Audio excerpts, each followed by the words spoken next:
Assalamualaikum warahmatullahi wabarakatuh. Selamat datang kembali di Warung Empek-Pek Palembang depan Pengkolan. Kali ini kita akan membahas sejarah pendidikan di Indonesia, negara kita yang tercinta ini. Pertama, pendidikan di Indonesia pada masa Hindu dan Buddha. Pada umumnya Indonesia menerima adanya agama, pengetahuan dan kebudayaan dari negara tetangga seperti India. Indonesia juga memperkaya dan memberi warna dan corak pada agama dan pengetahuan sehingga menjadi spesifik Indonesia. Boleh dikatakan sejak dahulu pendidikan di Indonesia berdasarkan agama. Terdapat beberapa ciri pendidikan pada periode kerajaan-kerajaan Hindu-Buddha di Indonesia, antara lain. Pertama, bersifat informal karena proses belajar mengajar tidak melalui institusi yang formal. Kedua, berpusat pada religi, yaitu ajaran agama Hindu dan Buddha. Ketiga, aristokratis di mana pendidikan hanya diikuti oleh segolongan masyarakat saja, yaitu para raja dan bangsawan.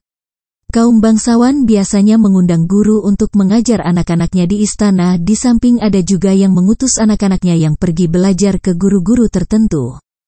Keempat, pengelola pendidikan adalah kaum Brahmana untuk agama Hindu dan para biksu untuk agama Buddha. Apabila ditinjau pada peninggalan Raja Mulawarman pada abad ke-4 dan 5 di Kutai, peninggalan itu berupa sebuah batu tertulis atau yupa dalam tulisan Palawa di dalam bahasa Sanskerta. Ini menunjukkan adanya pengaruh agama Siwa. Demikian juga peninggalan Purnawarman di Jawa Barat dalam tulisan Palawa di dalam bahasa Sanskerta. Dari tulisan-tulisan itu dapat diketahui bahwa di Jawa Barat pernah berdiri kerajaan Tarumanegara. Prasasti-prasasti tersebut didirikan para pendeta dari golongan Brahmana. Karena pada masa tersebut hanya mereka saja yang dapat membaca kitab-kitab suci seperti kitab Weda. Mereka pula yang bertugas memberikan korban-korban dan menyanyikan pujian-pujian kepada dewa-dewa. Golongan inilah yang dapat menggunakan bahasa Sanskerta dan huruf Palawa sebagai bahasa resmi. Sehingga dapat dikatakan, pendidikan hanya ditujukan pada golongan yang berkasta tinggi saja. Pada abad ke-6 berkembanglah di Sumatera sebuah kerajaan yaitu Kerajaan Sriwijaya yang kemudian menjadi pusat agama Buddha. Raja-raja Sriwijaya Wangsa Shailendra. 4 buah batu bertulis ditemukan di Palembang, Jambi dan Bangka. Semuanya ditulis dalam huruf Palawa di dalam bahasa Melayu tua bercampur perkataan-perkataan Sanskerta. Kerajaan Sriwijaya menjadi kuat dan jaya karena perdagangannya dengan daerah-daerah di seberang lautan. Untuk perdagangan tersebut diperlukan kapal-kapal dan pegawai-pegawai yang dapat menjalankan kapal. Maka untuk itu diperlukan pendidikan untuk pegawai-pegawai tersebut. Perdagangan meminta pendidikan yang praktis dan langsung dapat dipakai di dalam perniagaan. Saudagar-saudagar pada waktu itu termasuk golongan bangsawan. Untuk memenuhi kebutuhan tenaga berdagang dengan negeri asing itu. Lalu muncullah kota Dubu, kota tempat berguru ilmu yang praktis untuk berdagang. Lambat laun Sriwijaya menjadi pusat pengetahuan. Ibu kota Sriwijaya yang terletak di pertengahan jalan Tiongkok-India, ialah pusat perniagaan dan kebudayaan pada waktu itu. Oleh sebab itu, ibu kota menjadi pusat pertemuan saudagar asing dan pendeta-pendeta yang di dalam perjalanan dari India ke Tiongkok atau dari Tiongkok ke India. Ibu kota merupakan tempat menuntut ilmu yang perlu untuk perdagangan, juga tempat di mana kaum agama bertemu dan bertukar pikiran. Sebagai pusat pengajaran Buddha, Sriwijaya menarik banyak peziarah dan sarjana dari negara-negara di Asia. Antara lain pendeta dari Tiongkok salah satunya bernama Itsing. Ia meninggalkan kanton pada tahun 671. Ia tinggal di Celivoce atau Sriwijaya untuk mempelajari ilmu aturan Sanskerta. Sriwijaya merupakan pusat ilmu pengetahuan tempat para sarjana dan teolog Buddha yang sangat dihormati dan dihargai. Oleh sebab itu, para musafir dan ulama senang mendalami ilmu pengetahuan di Sriwijaya, baik yang bersumber dari agama Buddha Mahayana maupun Hinayana. Salah seorang dari 7 orang guru agama Buddha yang paling terkenal pada zaman itu ialah Sakyakirti yang tinggal di Sriwijaya. Ia adalah pengarang Hastadanda Shastra. Hingga permulaan abad 11 Kerajaan Sriwijaya masih merupakan pusat pengajaran agama Buddha yang bertaraf internasional. Rajanya saat itu bernama Sri Chudamani Warman dan mengaku dirinya dari dinasti Shailendra. Untuk menghadapi ancaman dari Jawa, Chudamani Warman mengadakan hubungan persahabatan dengan Cina dan Kola, yang saat itu merupakan dua kekuatan besar di Asia Tenggara. Pada masa pemerintahan Chudamani Warman ini, Pendeta Dharmaktri, salah seorang pendeta tertinggi di Suwarnadwipa dan tergolong ahli pada masa itu, menyusun kritik tentang sebuah kitab ajaran agama Buddha. Dari tahun 1011 hingga 1023 seorang biksu dari Tibet bernama Atisa datang ke Suwarnadwipa untuk belajar agama kepada Dharmaktri. Selain di Sumatera, pendidikan yang berbasis agama Buddha juga terdapat di Jawa pada abad ke-7. Berdasarkan catatan perjalanan Itsing, menyebutkan bahwa datanglah seorang pendeta Tionghoa bernama Huining dengan pembantunya Yun Ki ke Holing, guna menerjemahkan beberapa kitab suci agama Buddha dari bahasa Sanskerta ke bahasa Tionghoa dengan bantuan seorang pendeta Holing yang bernama Nanabhadra. Tujuannya adalah menerjemahkan bagian terakhir dari kitab Nirwana Sutra. Dari berita ini menunjukkan bahwa di daerah Jawa juga menjadi rujukan bagi pendeta yang berasal dari daerah lain untuk mempelajari agama dengan para pendeta yang berasal dari Indonesia. Nanabhadra selain dikenal sebagai seorang pujangga sastra dan bahasa, juga dikenal sebagai seorang juru tafsir dari kitab-kitab agama Buddha. Di dalam proses pengolahan karya-karya ilmiah maupun kerja-kerja penerjemahan, selain bahasa Sanskerta, juga digunakan bahasa Kunlun yang dalam hal ini dimaksudkan bahasa Jawa kuno. Baru pada abad ke-8 terutama di Mataram kuno didapatkan bahan-bahan yang lebih memberi pengertian tentang pendidikan dan pengajaran.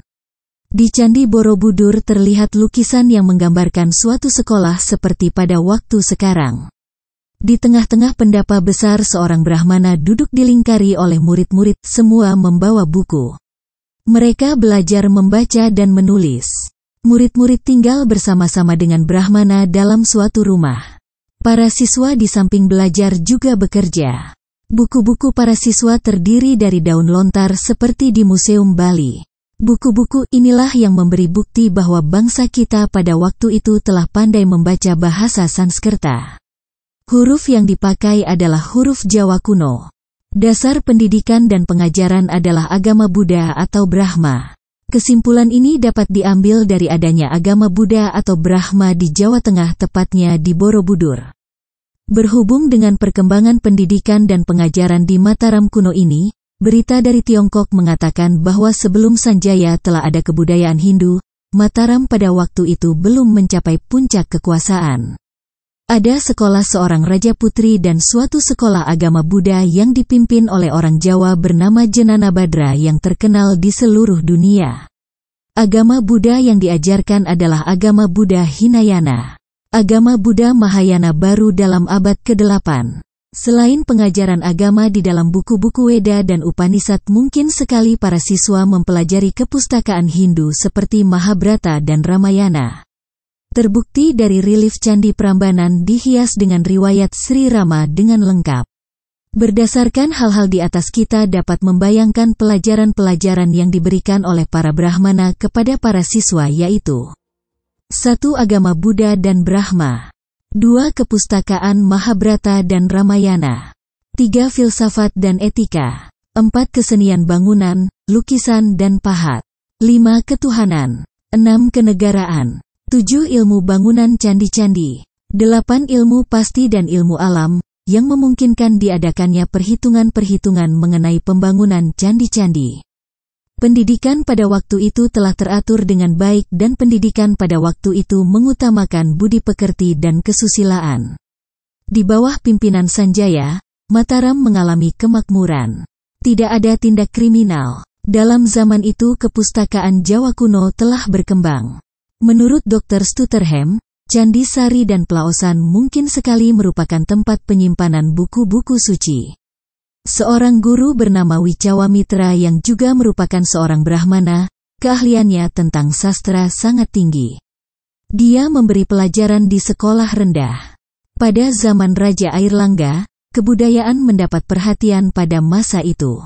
Maka, terbitlah buku Arjuna Wiwaha yang dikarang oleh Empu Kanwa dan kitab Mahabharata yang berbahasa Sanskerta telah berhasil diterjemahkan ke dalam bahasa Jawa kuno. Akan tetapi, rakyat biasa belum dapat menikmatinya. Pendidikan hanya untuk keluarga raja yang nantinya akan memegang pemerintahan. Pada zaman pemerintahan Jayabaya di Kediri, kebudayaan telah mendapat perhatian. Hal ini terbukti adanya kitab Bharatayuda yang dikarang Empu Sedah dan diselesaikan oleh Empu Panuluh. Kitab-kitab tersebut di atas sudah menunjukkan corak kebudayaan Jawa, dengan huruf dan bahasa Jawa kuno tidak dipengaruhi oleh agama Hindu atau Buddha. Pemakaian istilah empu dapat ditafsirkan bahwa pada waktu itu telah ada pendidikan semacam perguruan tinggi. Karena empu adalah ahli filsafat, Kerajaan Majapahit sempat menjadi negara besar. Seluruh daerah Nusantara yang menjadi wilayahnya mengalami kemajuan di hampir semua bidang. Bidang pemerintahan, ekonomi, kebudayaan, dan pendidikan sangat diperhatikan. Di dalam kitab Negara Kertagama yang ditulis oleh Empu Prapanca dapat ditemukan hal-hal seperti berikut. Pada waktu Hayam Wuruk mengelilingi wilayahnya, ia berkenan tinggal di asrama-asrama tempat para Brahmana dan putra-putra raja mendapat pendidikan. Ilmu pengetahuan dipegang seluruhnya oleh para Brahmana dan para Tapabrata. Disebutkan, nama seorang guru, yaitu pada Paduka adalah seorang Tapabrata, yang suci, susila. Kemudian, seorang Srawaka, seorang yang tiada cacat, ahli ilmu pengetahuan para guru adalah ahli agama, ahli filsafat, dan sastrawan candi-candi, asrama, dan biara merupakan pusat-pusat pendidikan, pengetahuan, dan peradaban. Di tempat-tempat pendidikan dilengkapi dengan perpustakaan atau sana pustaka. Sampai jatuhnya kerajaan Hindu terakhir di Indonesia, yaitu Majapahit pada akhirnya abad ke-15, ilmu pengetahuan berkembang terus, khususnya di bidang sastra, bahasa, ilmu pemerintahan, tata negara, dan hukum. Kerajaan-kerajaan Hindu, seperti Kaling, Medang, Mataram, Kediri, Singosari, dan Majapahit melahirkan empu-empu dan pujangga-pujangga yang menghasilkan karya bermutu tinggi. Adapun karya-karya peninggalan zaman Hindu yang terkenal di antaranya Arjuna Wiwaha karya Empu Kanwa, Kediri tahun 1019. Bharatayuda karya Empu Sedah, Kediri tahun 1157. Hariwangsa karya Empu Panuluh, Kediri tahun 1125.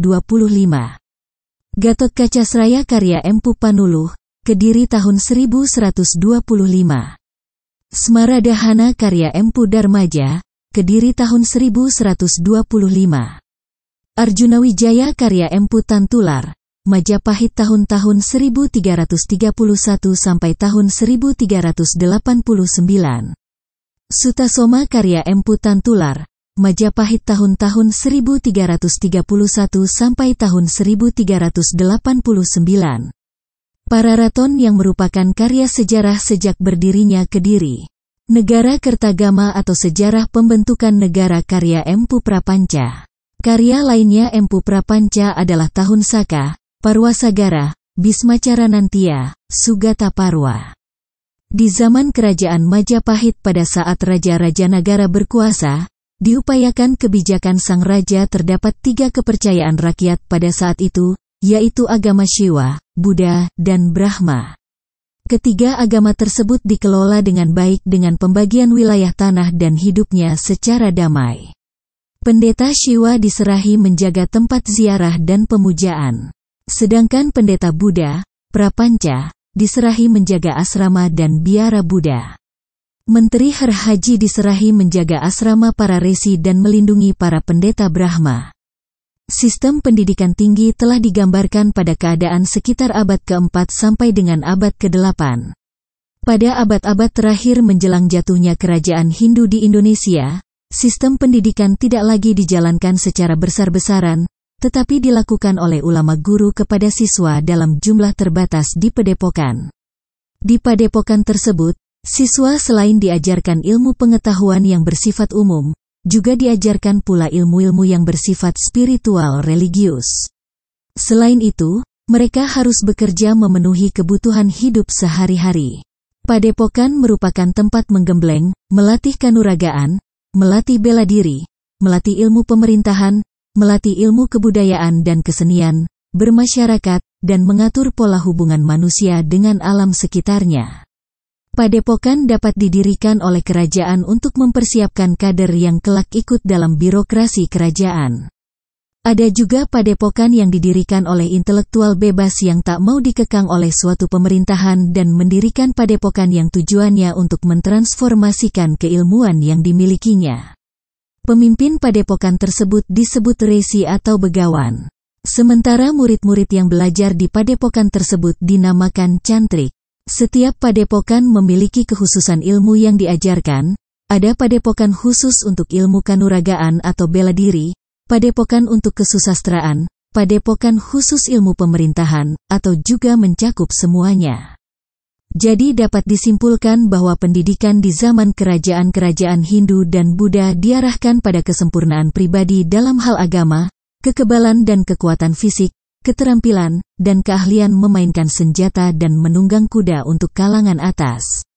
Sedangkan bagi rakyat atau lapisan bawah, relatif belum mengenyam pendidikan. Sampai di sini dulu ya. Tunggu video berikutnya masih tentang sejarah pendidikan di bumi Nusantara. Jangan lupa like, komen, dan subscribe ya. Terima kasih.